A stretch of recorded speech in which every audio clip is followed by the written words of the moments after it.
مثنوی معنوی پیر روم،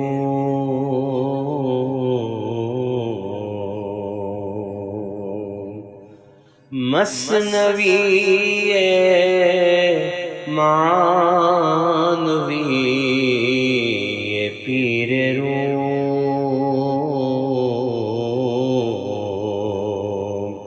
ہست گنج راز عرفان و علوم۔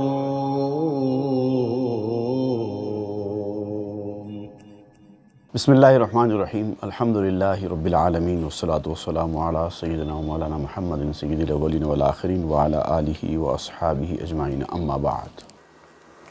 گزشتہ کے درس میں ہم پڑھ رہے تھے کہ اللہ تعالیٰ نے انبیاء کرام کو دنیا میں بھیجا اور اس کی وجہ یہی جاننا تھی کہ بندے اپنے جیسے بندے کو دیکھ کر کہیں حسد تو نہ کر بیٹھیں، کیونکہ بتایا گیا کہ اللہ تعالیٰ سے کوئی بندہ حسد نہیں کر سکتا، اور ہر بندہ ایک دوسرے سے حسد کرتا ہے۔ تو اب ہو گیا یہ مسئلہ کہ چونکہ اللہ تعالیٰ سے حسد نہیں ہو سکتا، کیونکہ بندہ جانتا ہے کہ میں تو بندہ ہوں، مخلوق ہوں، پیدا کیا ہوا ہوں، وہ پیدا کرنے والا ہے، خالق ہے، برابری نہیں ہے، اپنے جیسے ہونے کا کوئی تصور خدا کے بارے میں ہوتا نہیں ہے، اس لیے حسد کا کوئی تصور نہیں ہے۔ بندے ایک دوسرے سے حسد اس لیے کرتے ہیں کیونکہ وہ اپنے جیسا سمجھتے ہیں، تو جب اپنے جیسا ہے تو ان کو یہ چیز حاصل کیوں ہے، ہم کو یہ چیز حاصل کیوں نہیں ہے، یہاں پر حسد پیدا ہوتا ہے۔ تو رسول کا جب معاملہ آتا، نبی کا جب معاملہ آتا ہے، تو جو لوگ اپنی طرح سمجھتے ہیں ان کو حسد پیدا ہوتا ہے، اور جو اپنی طرح نہیں سمجھتے، خصوصی سمجھتے ہیں، تو حسد بھی پیدا نہیں ہوتا۔ تو جتنے ایمان والے ہیں وہ نبی سے حسد نہیں کرتے، جن کے ایمان میں خرابی ہے وہ اپنی طرح سمجھتے ہیں اور حسد پیدا ہوتا ہے۔ تو جس طرح سے نبی کے ساتھ حسد ایک ایمان والے کا ممکن نہیں ہے، تو آپ فرماتے ہیں کہ اسی طرح اللہ کے ایسے نیک بندے جس کو اگرچہ کہ نبوت حاصل نہیں ہوئی ہے، لیکن وہ تقرب، وہ مقام، وہ مرتبہ، وہ فضل خاص اللہ تعالیٰ کی جانب سے حاصل ہوا ہے، تو سعادت مند بندہ وہ ہے کہ ان سے بھی حسد نہ کرے، کیونکہ بڑائی طے ہو چکی ہے، وہ خصوصی ہیں، اپنا ایک خاص مقام رکھتے ہیں، اور اللہ تعالیٰ کی عطا کردہ نعمتیں ان کو حاصل ہیں، تو اب حسد ختم ہو جاتا ہے۔ تو جب بھی کسی سے ہم کو حسد پیدا ہو یا حسد پیدا ہونے کا امکان ہو، تو یہ خیال کرنا چاہیے کہ ان کی ہم سے زیادہ خصوصیت ہے۔ اگر یہ چیز سوچ کر رہے ہیں تو حسد خود بخود ختم ہو جائے گا۔ پس بہر دورے ولی قائم است، تا قیامت آزمائش دائم است۔ آپ نے کہا تھا کہ ہر زمانے میں ایک ولی قائم موجود ہے، قائم مقام۔ اب نبوت تو ختم ہو چکی ہے، لیکن اللہ تعالیٰ نے اولیاء کے بھیجنے کا سلسلہ برابر جاری رکھا ہے، اور یہ قیامت تک جاری رہے گا۔ پھر اولیاء میں مدارج ہیں، درجے ہیں، تو جو بڑے درجے کا ولی ہوتا ہے، جو ولی قائم کہلاتا ہے، اس کو بھی اسی انداز سے دیکھیں تو حسد پیدا نہیں ہوگا، کیونکہ یہ جو دائمی آزمائش ہے یہ تو ختم ہونے والی نہیں ہے، قیامت تک رہے گی، ہر بندے کے ساتھ آزمائش ہونے والی ہے۔ جیسے انبیاء کو بھیج کر اس دور کے لوگوں کے ساتھ آزمائش ہوئی، ویسے اب چونکہ انبیاء نہیں آ رہے ہیں تو اس دور کے لوگوں کے ساتھ آزمائش ولی کو بھیج کر ہوگی۔ تو جو چیز قیامت تک قائم ہے وہ ہے آزمائش، اور جب آزمائش ہے تو پھر ساری چیزیں تو ہوں گی جو انسان کی آزمائش کے لیے ضروری ہیں۔ ہر کرا خوئے نکو باشد برست، ہر کسے کوشش دل باشد شکست۔ جس کی عادت اچھی ہوگی وہ نجات پا جائے گا۔ اس معاملے میں اپنی فطرت کو، اپنی عادت کو اندر جھانک کر دیکھنا چاہیے۔ اگر اچھا ہوگا اندر تو سمجھو نجات کی صورت ہے، اور اگر نہیں ہے، اپنی طرح کا سمجھنے کی عادت ہے اور اس سے حسد پیدا ہو جائے گا، تو پھر نجات بھی نہیں ہو سکتی، کیونکہ سارے اعمال ضائع ہو جائیں گے حسد کے بعد۔ اور جس کا دل شیشے کا ہوگا، ہر کسے کو شیشہ دل باشد شکست، وہ تو ٹوٹے گا ہی ٹوٹے گا۔ شکست کہتے ہیں ٹوٹ جانے کو۔ پس امام حی قائم آولیست، خواہ از نسل عمر خواہ از علیست۔ اسی لیے ایک اللہ تعالیٰ ہر دور میں ایک ولی قائم کو، امام حی کو پیدا فرماتا ہے، جس کے ہاتھ میں سارا نظام دنیا ہوتا ہے، اس کو امام کہتے ہیں۔ اس کے لیے مختلف اصطلاحات ہیں، اس کے لیے قطب کہتے ہیں، قطب الاقطاب کہتے ہیں، غوث کہتے ہیں۔ یہ وہی ہے جن کے ہاتھ میں اللہ تعالیٰ نے نظام دنیا دے رکھا ہوتا ہے، پیدا ہوتے رہتے ہیں۔ اب چاہے وہ حضرت علی کی نسل سے ہو، چاہے حضرت عمر کی نسل سے ہو۔ اب بعض شیعہ حضرات کا ماننا یہ ہے کہ یہ جو امام ہیں یہ صرف حضرت علی ہی کی نسل سے پیدا ہوتے ہیں، ایسا ان کا ماننا ہے، لیکن آپ اس کی تردید فرماتے ہیں، کہتے ہیں کہ نہیں، اس کا نسب سے کوئی تعلق نہیں ہے، کوئی نسلی خصوصیت یہاں پر امامیت کے معاملے میں نہیں ہوتی۔ ہو سکتا ہے حضرت عمر کی نسل سے بھی ہو اس درجے کا کوئی شخص۔ اب اس کے بعد جو غوثیت کبریٰ کا جو بات ہے، جس کا ذکر اولیاء کرام کرتے ہیں، وہ جو امامت ہے، وہ امامت البتہ اب تک حضرت علی ہی کی نسل میں آئی ہے اور آگے بھی حضرت علی کی نسل میں رہے گی امام مہدی کے ظہور کے بعد تک۔ لیکن اس کے لیے شرط نہیں ہے کہ حضرت علی ہی کی نسل سے امام ہو سکتا ہے، کسی اور کی نسل سے نہیں ہو سکتا۔ آپ کہتے ہیں خواہ از نسل عمر خواہ از علیست، مہدی و ہادی ویست نیک خو، ہم نہانو ہم نشستہ پیش رو۔ اے نیک بخت انسان، نیک بختی تلاش کرنے والے انسان، مہدی، ہادی، یہ سب وہی ہے، اسی کے لیے استعمال کیے جانے والے الفاظ ہیں۔ اب وہ جو مہدی علیہ السلام آنے والے ہیں قیامت سے پہلے، وہ ان کی ایک انفرادیت الگ ہے، ان کا نام مہدی ہے، وہ انفرادیت الگ ہے، لیکن عمومی حیثیت سے جو ہدایت دینے والا ہے، جو ہدایت یافتہ ہے، یہ انہی کے لیے یہ الفاظ استعمال ہوتے ہیں۔ ہم نہاؤ ہم نشستہ پیش رو۔ اب شیعہ حضرات کا ایک اور ایک ماننا یہ ہے کہ یہ جو امام ہوتے ہیں یہ چھپے ہوئے ہوتے ہیں، لوگوں کی نگاہوں سے چھپ کر، سر من رعا نام کے ایک غار میں وہ پوشیدہ ہوتے ہیں، چھپے ہوئے ہوتے ہیں، ان کا ایسا ماننا ہے۔ لیکن آپ یہاں پر اس کی تردید کرتے ہوئے فرماتے ہیں ہم نہانو ہم نشستہ پیش رو، چاہے وہ چھپے ہوئے ہوں، چاہے وہ آپ کے سامنے بیٹھے ہوئے ہوں، وہ بھی ہو سکتے ہیں، ضروری نہیں ہے، چھپنا ان کی کنڈیشن نہیں ہے۔ اوچو نورستو خرت جبریل او، آ ولی کم ازو قندیل او۔ اب کہتے ہیں کہ وہ جو ہوتا ہے امام، جس کے تحت سارے اولیاء کرام ہوتے ہیں، وہ جو ہے دراصل نور ہے، نور کی طرح ہے، ہدایت کا نور ان کے اندر اترتا ہے، اللہ تعالیٰ کی جانب سے راست ہدایت کا نور ان کے دل پر اترتا ہے، پھر وہ نور پھیلتا ہے ان کے ذریعے سے۔ اور خرت جبریل او، اور ان کی عقل جو ہے جبریل کی طرح ہوتی ہے، جیسے ان کی عقل پر اللہ تعالیٰ الہامات کرتے ہیں، اللہ تعالیٰ کے پاس سے راست طور پر باتیں ان کے دماغ میں، ان کے دل میں اترتی ہیں، گویا کہ ان کی عقل جبریل ہو، حالانکہ جبریل نہیں آتے، لیکن آپ اس کی مثال دے رہے ہیں کہ ایسا ہوتا ہے ان کی عقل، کیونکہ ہر چیز وہ اوپر سے آتی ہے، اس کے حساب سے بولتے ہیں۔ آم ولی کم ازوقن دیلے ہو، اور اس سے کم درجے کا جو ولی ہوتا ہے، جن کے دل کے اوپر راست اس طرح کی ہدایت کی باتیں اللہ تعالیٰ کے پاس سے نہیں اترتی، وہ کم درجے کے ولی، ان کی مثال قندیل کی سی ہے۔ روشنی وہ دوسروں کو پہنچاتے ہیں لے کر، یہ نور کی روشنی لے کر دوسروں کو اس روشنی کو پہنچاتے ہیں۔ ولی قائم، امام حی جو ہوتا ہے، وہ اللہ تعالیٰ کے پاس سے راست روشنی حاصل کرتا ہے، پھر اس کی حاصل کردہ روشنی یہ ولی ان کے پاس سے حاصل کرتا ہے اور پھر وہ پھیلاتا ہے، جیسے کہ قندیل ہے روشنی کو پھیلاتی ہے، چراغ ہے روشنی کو پھیلاتا ہے۔ وہاں کے زی قندیل کم مشکات ماست، نور را در مرتبہ ترتیب ہاست۔ اور اس سے بھی کم درجے کا جو ولی ہوتا ہے، اس کی مثال ہے طاقچہ۔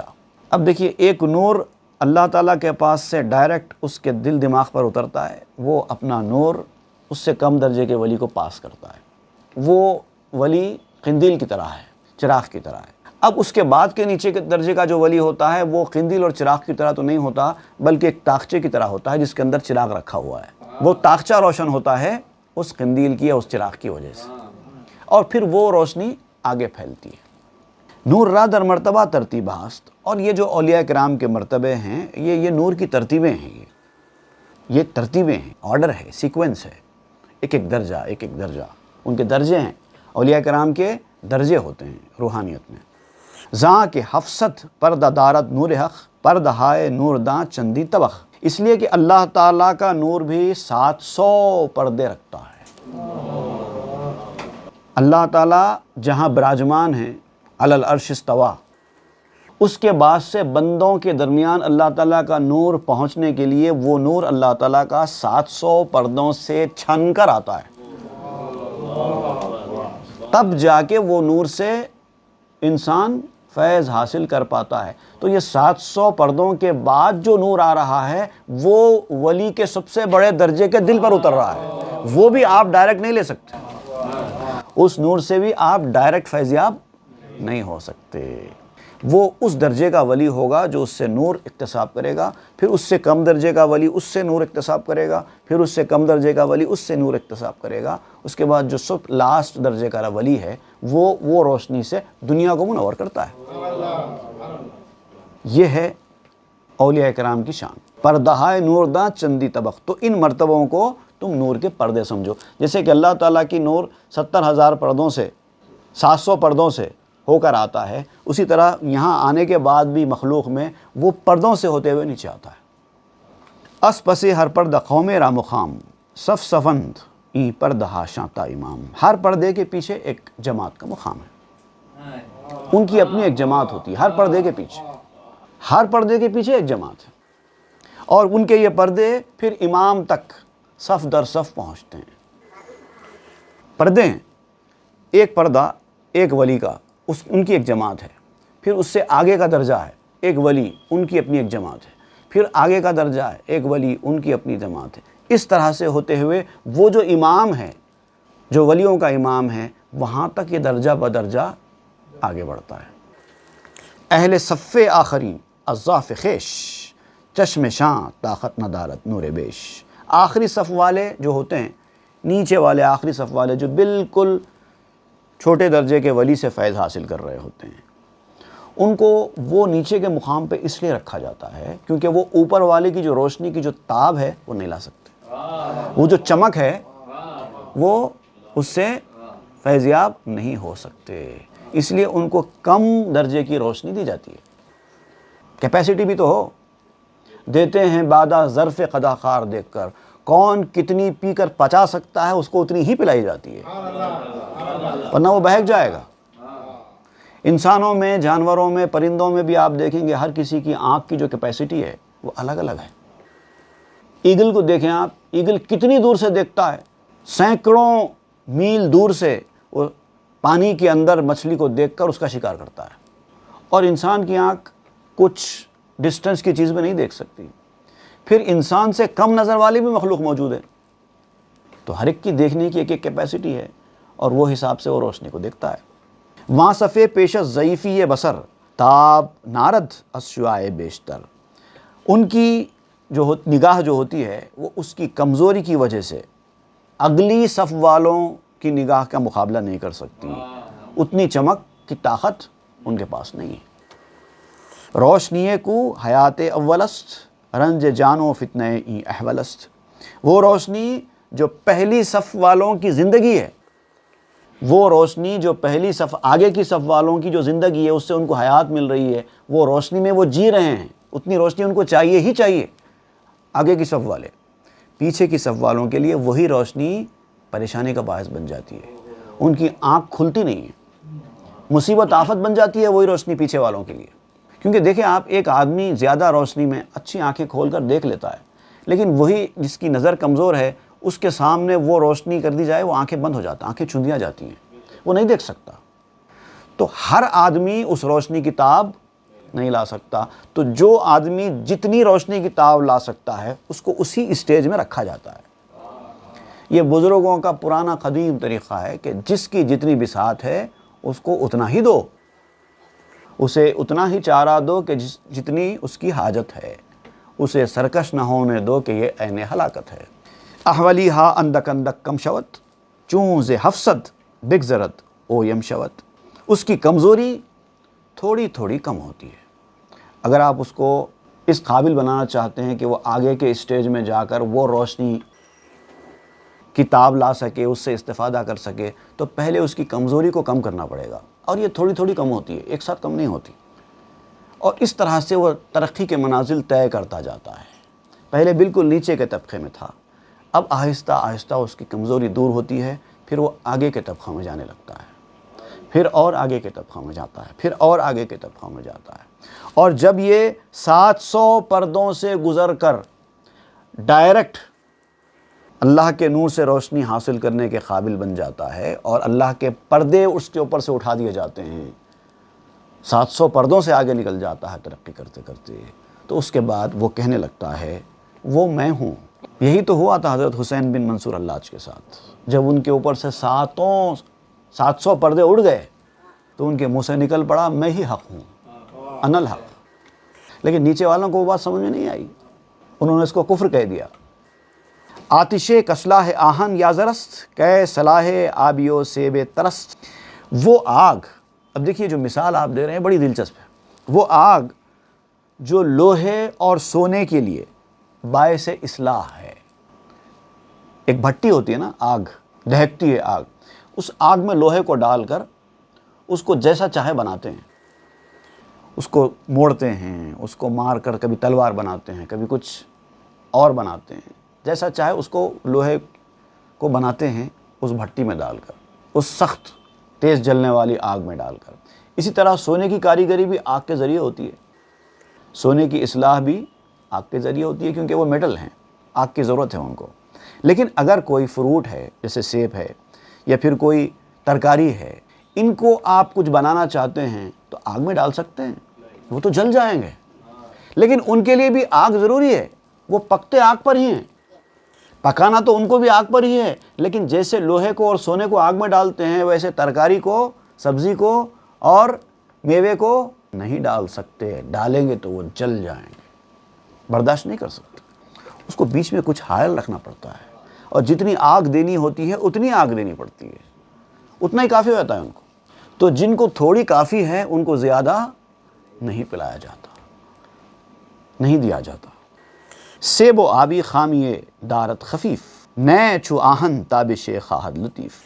یہ فروٹ، سیب یا پھر یہ سبزی، یہ اپنے اندر جو ہے کچا پن رکھتے ہیں، ان کے اندر جو ہے نمی ہوتی ہے، جبکہ سونے اور لوہے میں نمی نہیں ہوتی، لوہے جیسے نہیں ہوتے یہ، چونکہ لوہا نمی نہیں رکھتا اس لیے زیادہ گرمی چاہتا ہے، نمی ہوگی تو تھوڑی گرمی کافی ہو جائے گی، نمی نہیں ہے تو زیادہ گرمی چاہیے ہوتی ہے پگھلنے کے لیے یا اپنے حساب سے مولڈ ہونے کے لیے۔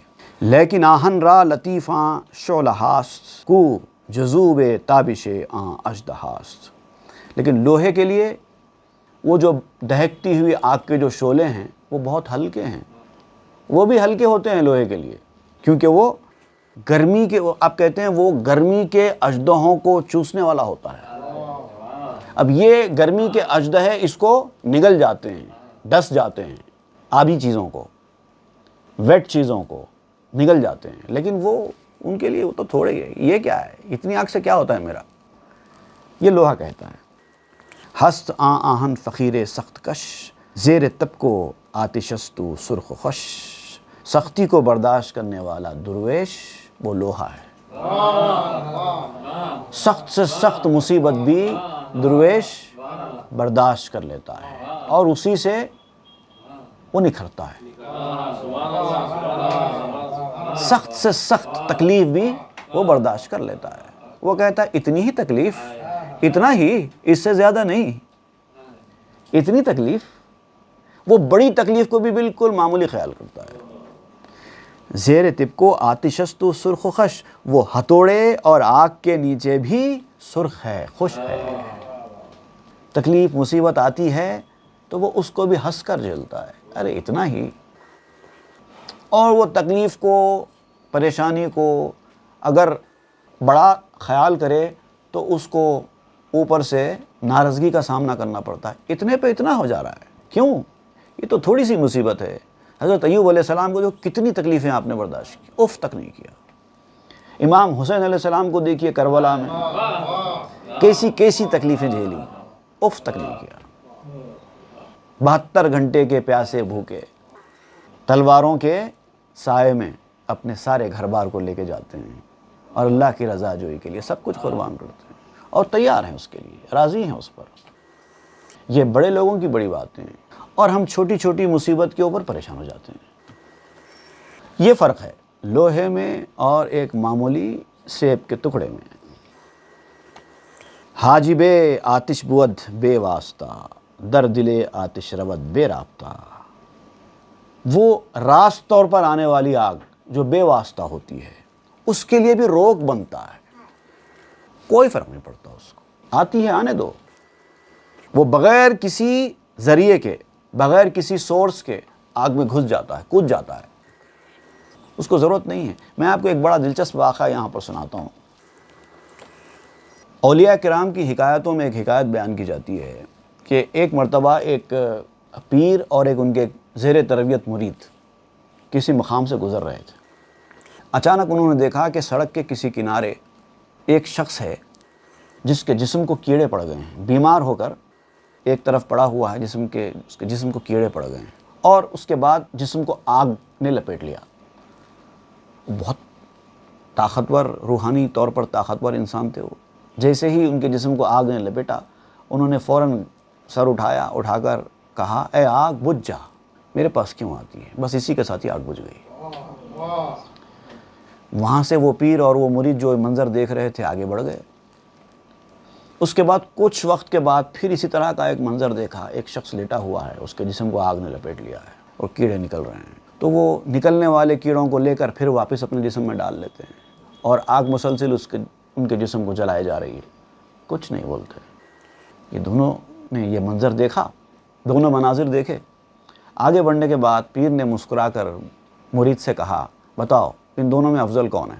دو لوگوں کو تم نے دیکھا نا، ان دونوں میں افضل کون ہے؟ تو مرید نے کہا کہ وہ جو پہلے والا شخص تھا اس کی روحانی طاقت اتنی ہے کہ اس نے کہہ دیا آگ بجھ جا تو آگ بجھ رہی تھی، اور دوسرے والا کے اوپر آگ اپنا کام کر رہی تھی، نہیں بجھ رہی تھی، تو پہلے والا افضل ہے۔ تو مرشد نے کہا نہیں، دوسرے والا افضل ہے۔ پہلے والا اپنے وجود کا احساس کر کے آگ کو اپنی روحانی طاقت کے ذریعے حکم دے کر ٹھنڈا کر رہا ہے، دوسرا اتنا فنا ہے کہ اس کو پتہ ہی نہیں ہے کہ اس کے جسم کو آگ لگ رہی ہے۔ یہ ہے فنائیت تامہ، ان کو احساس ہی نہ ہو کہ ان کے ساتھ کیا ہو رہا ہے۔ یہ بڑے درجے کی منزل ہے۔ دشمن کو بد دعا دے کر ہلاک کر دینا، یہ بھی طاقت چاہیے، روحانی طاقت چاہیے اس کو بھی، لیکن اس کو بھی برداشت کر لینا یہ اور بڑی طاقت کا متقاضی ہے۔ ایک رخصت، ایک عزیمت ہوتی ہے۔ تو کربلا کا جو واقعہ ہے وہ رخصت کا نہیں، عزیمت کا واقعہ ہے۔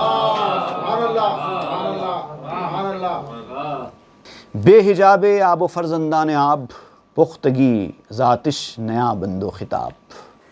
پانی اور پانی سے پیدا ہونے والی چیزیں، پانی کی پیداوار، اس کی خصوصیت یہ ہے کہ یہ آگ پر ہی پکتی ہیں، لیکن آڑ کے بغیر نہیں پکتی، بیچ میں کچھ آڑ چاہیے۔ آڑ چاہیے تبھی وہ آگ اس کو پکائے گی، اور جب تک آڑ کے بغیر پکے گی نہیں اس کو نام نہیں ملے گا۔ جیسے آپ نے کچھ ترکاریاں لائی، کچھ پھل لی، کچھ ٹماٹے، اس طرح سے کچھ چیزیں بنائیں، اس کے اندر کچھ چاول ڈالا اور نیچے آگ دہکائی، اگر وہ چیزیں ڈائریکٹ آگ پر ڈال دو تو ختم ہو گیا کام اس کا۔ لیکن اگر برتن، بگونا، دیگچا، کچھ بھی آگ کے اوپر رکھ کر اس کے اوپر آپ کچھ پکاؤ، پکا کر لاؤ، اس کا ایک نام ہوتا ہے پلاؤ، اس کا نام رکھا جاتا ہے پلاؤ۔ ترکاری کی بریانی، کچھ بھی آپ ایک نام رکھتے ہیں پلاؤ، تو وہ نام پاتے ہی وہ آڑ کی وجہ سے۔ اگر بیچ میں آڑ نہ ہو، حجاب نہ ہو تو پکتا نہیں ہے، جل جاتا ہے۔ پکنے کے لیے حجاب چاہیے ہی چاہیے، کیونکہ وہ پانی ہے۔ لوہے میں ایسا نہیں ہے، لوہے میں حجاب سے کچھ نہیں ہوگا، کافی نہیں ہوگی آگ لوہے کو پگھلنے کے لیے، حجاب والی آگ۔ واسطہ دیگے بوت یا تابے، ہم چپارا در روش پاتابے۔ دیگ کا واسطہ ہو یا توے کا، تابا کہتے ہیں توے کو۔ پکانے کے لیے یا تو دیگچی چاہیے، واسطہ ہونا چاہیے آگ اور اس کے درمیان، یا پھر توا ہونا چاہیے روٹی پکانے کے لیے، تب آپ کی روٹی پکے گی۔ اگر یہ واسطہ نہ ہوگا تو نہیں پک سکتی۔ ہم چو پارا در روش، جیسے کہ پاؤں کے لیے چلنے میں پاتاب ہے، ساکس چاہیے، موزے چاہیے، یا جوتا چاہیے، چپل چاہیے، اس کے بغیر آپ نہیں چل پاتے سکون سے۔ یا مکان درمیاں تا آ ہوا می شود سوزاں و می آرد نما، یا درمیان میں الگ جگہ ہو تاکہ وہ ہوا گرم ہو اور اس کی گرمی کی وجہ سے وہ پکے. جیسے بعض پھل پکتے ہیں فضا میں سورج کی جو گرم ہوائیں چلتی ہیں اس کی گرمی لے کر پکتے ہیں. یا پھر ایسا ہو یا پھر ایسا ہو. پس فقیرانست کو بے واسطاست، شعلہ ہارا باوجود اشراب تاست. اور درویش وہ ہے جو بغیر واسطے کے ہے. اصل درویش اس کو کہتے ہیں جو اس طرح واسطے سے نہ پکے، بے واسطہ پکے. اس کو ضرورت نہ ہو کسی چیز کی درمیان میں حائل پکنے کے لیے. وہ لوہا ہے، مضبوط ہے، اس کو ڈائریکٹ آگ میں ڈالا جائے گا، بھٹی میں تپایا جائے گا. کچھ بنانے کے لیے لوہے کو بھٹی میں تپایا جاتا ہے، اس کے بعد ہی بنتا ہے. خدا ہی جانے کہ مجھ کو بھٹی میں کیوں وہ آخر تپا رہے ہیں. خدا ہی جانے کہ مجھ کو بھٹی میں کیوں وہ آخر تپا رہے ہیں، پر اتنا تو جانتا ہوں مجھ کو وہ کچھ نہ کچھ تو بنا رہے ہیں. جو مجھ پہ ڈالی گئی مصیبت ہے اس میں کچھ تو میاں کی حکمت. جو مجھ پہ ڈالی گئی مصیبت ہے اس میں کچھ تو میاں کی حکمت. میں مرغ بسمل بنا ہوا ہوں، وہ چپ کھڑے مسکرا رہے ہیں. آپ تڑپ رہے ہیں اور وہ دیکھ کے آپ کو مسکرا رہے ہیں. دیکھو میرا بندہ کیسا تڑپ رہا ہے، مالک کچھ کیجئے میں پریشان ہوں. مسکراتے ہیں، ذرا برداشت کر. یہ ہوتا ہے طریقت میں، یہ ہوتا ہے مجاہدے میں، یہ ہوتا ہے بنانے والے گھروں میں.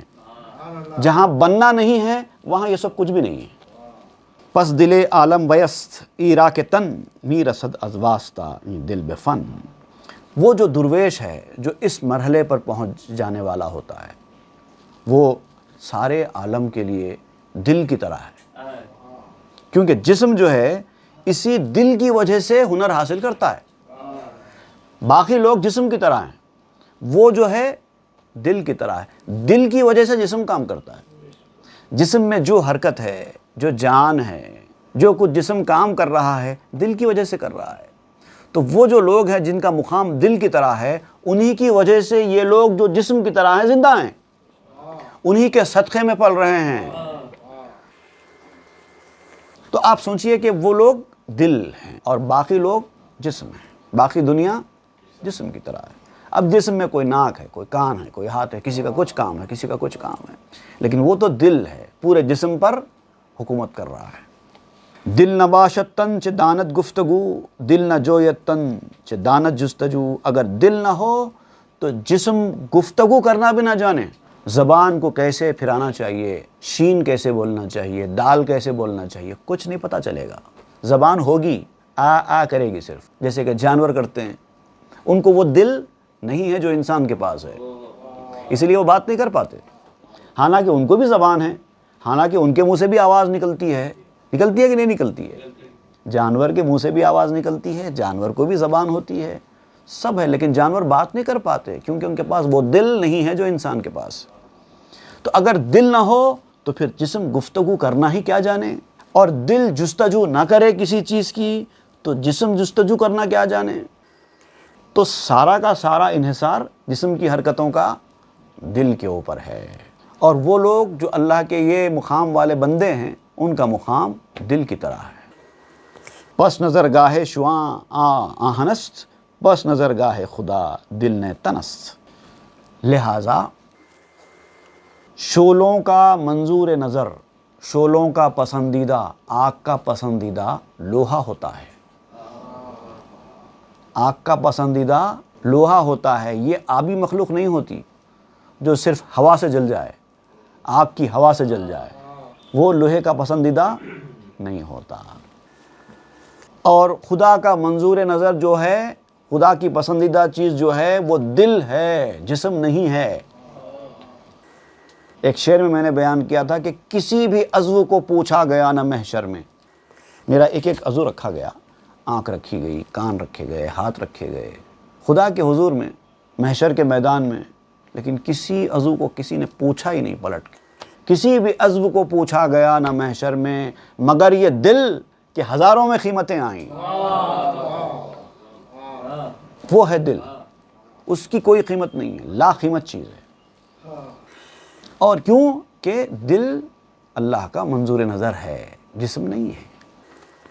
بعض این دلہائے جزوی چوں تنست، با دل صاحب دلے کو مادنست۔ پھر یہ جو جزوی دل ہے جسم کی طرح ہے، دل والوں کے دل کے مقابلے میں۔ اب دیکھیے، ایک میں آپ کو مثال دیتا ہوں، اب یہ شعر آپ کو سمجھ میں نہیں آ رہا ہے۔ اللہ کے جو نیک بندے ہیں جو اس مقام پر فائز ہیں، ان کی مثال دل ہے، اور عام انسان کی مثال جسم کی ہے۔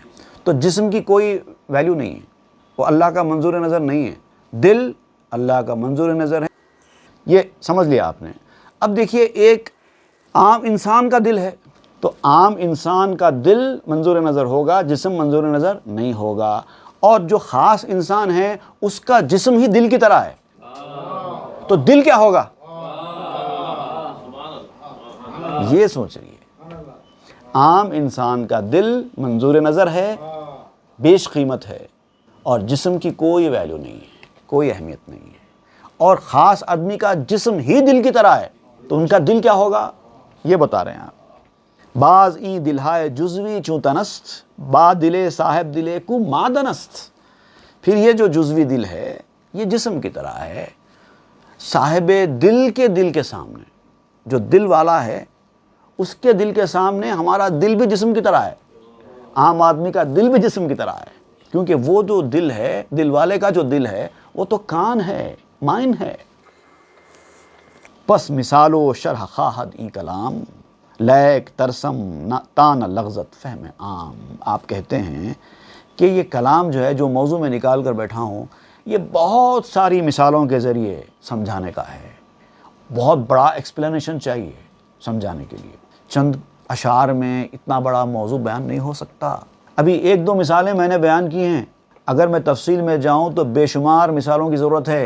حقیقت میں کیا چیز ہے سمجھنا ہے تو ابھی آپ کو نہیں سمجھ میں آئے گا، ابھی سمجھنے کے لیے کئیوں مثال دینا پڑے گا، اور اس کو مزید ایکسپلین کرنا پڑے گا، بہت زیادہ وقت لے کر بہت زیادہ ایکسپلین کرنا پڑے گا، تب جا کے آپ کو کچھ سمجھ میں آ سکتا ہے۔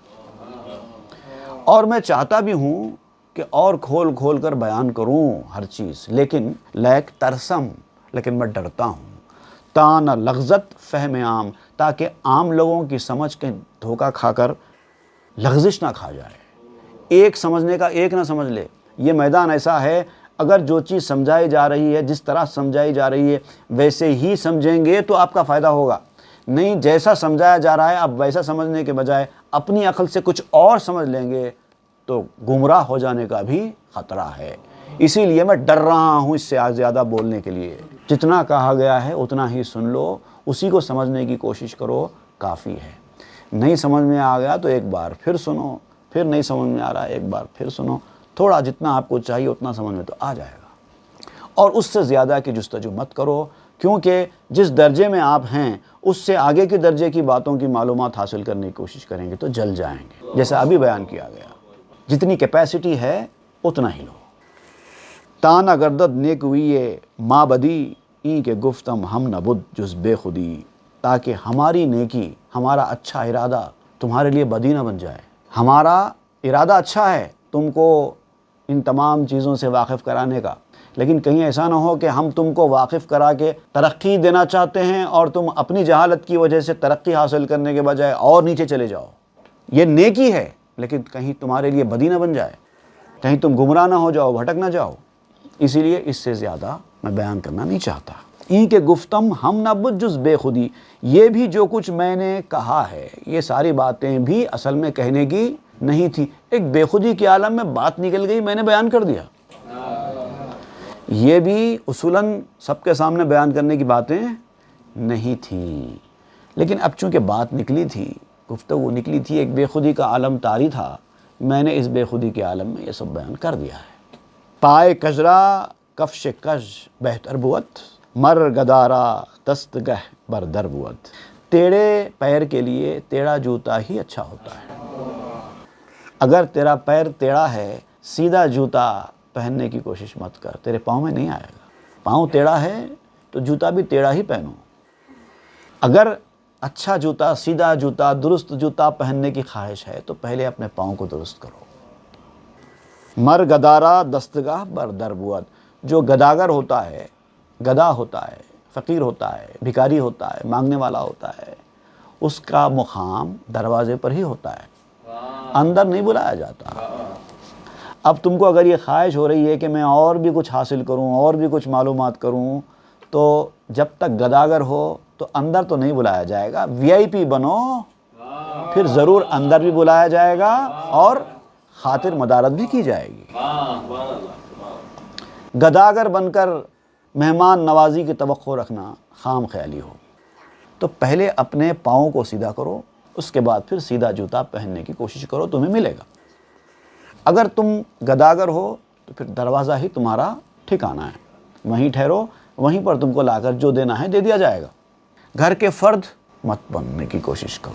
اب اس کے بعد آپ ایک اور حکایت بیان کر رہے ہیں جس میں بادشاہ نے 2 غلام خریدے، نئے نئے غلام ہیں، دو غلاموں کو بادشاہ خرید کر لایا، اور ان میں سے ایک کی بات سنی، ایک کی بات نہیں سنی، دونوں نے ایک ایک بات کہی۔ تو بادشاہ نے ایک کی بات کو اہمیت دی، اس کی بات سنی، دوسرے کی بات کو لائٹ لے لیا۔ تو اب یہ بادشاہ کیا ہے، کون سے 2 غلام ہیں، کس کی بات سنی گئی، کس کی بات رد کی گئی، تو کیوں کیا گیا ایسا، اور اس سے کیا ہم کو پتہ چلتا ہے، یہ انشاءاللہ ہم آئندہ کے درس میں پڑھیں گے۔ وصلی اللہ تعالیٰ علی خیر خلق سیدنا محمد وآلہ واصحابہ اجمعین والحمد للہ رب العالمین۔ مثنوی معنوی پیر روم،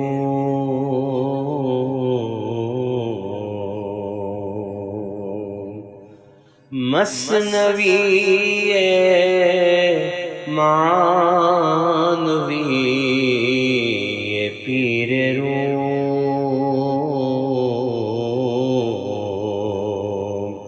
ہست گنج راز عرفان